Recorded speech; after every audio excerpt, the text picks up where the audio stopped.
case of, very appropriately, that we actually take the time out of our days to acknowledge what he did for us. And as you can see, the place is decked in pink. We made lots of phone calls asking people if they'd give up their time. So we've got people here to sing, to say prayers, and here we are.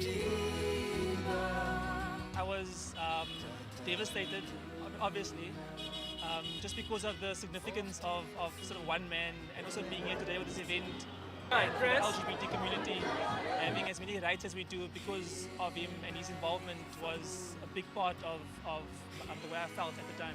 I didn't personally know him at all, but I felt like someone close to me died. It was so weird because I was depro, and I spoke to my friend. I'm like, listen, why am I feeling so depro? And then I saw him started crying, and it was so weird. The reality of the fact that he'd actually gone was a real shock. I was very saddened because I understood that a legacy was being passed along, and my hopes were that the legacy that he left would be continued. With a culture that looks down in general on us, I think the fact that he transcended that boundary was just so incredible. So on a personal level, a thank you for that.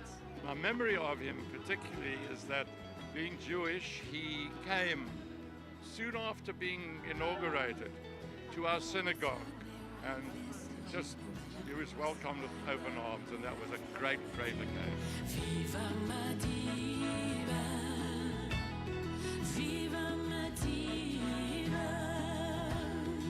The lesson we should take from his life is that he saw the good in every human being, and that he was prepared to struggle for the right of every human being on this planet.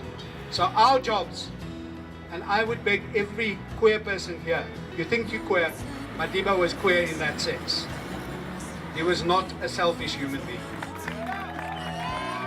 I was in the National Coalition for Gay and Lesbian Equality, and we were lobbying Parliament to retain the final sexual orientation in the final constitution.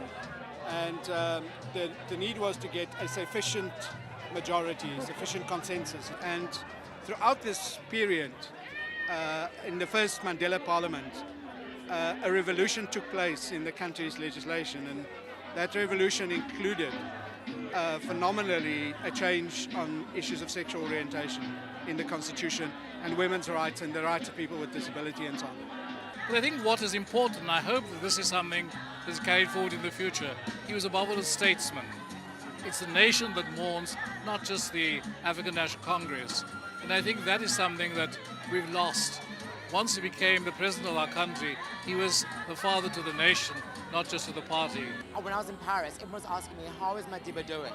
And I was like, I don't know if he's still alive. But all I know is that his time has come. And then last week I wrote a message. When I came back from South Africa, I wrote a message. I said, to all those people born in the late 1970s, it is our time to take the reins, to release Utata, to release him and say to him that we are ready to take responsibility for his legacy. Viva MADIBA, Remo Kameri.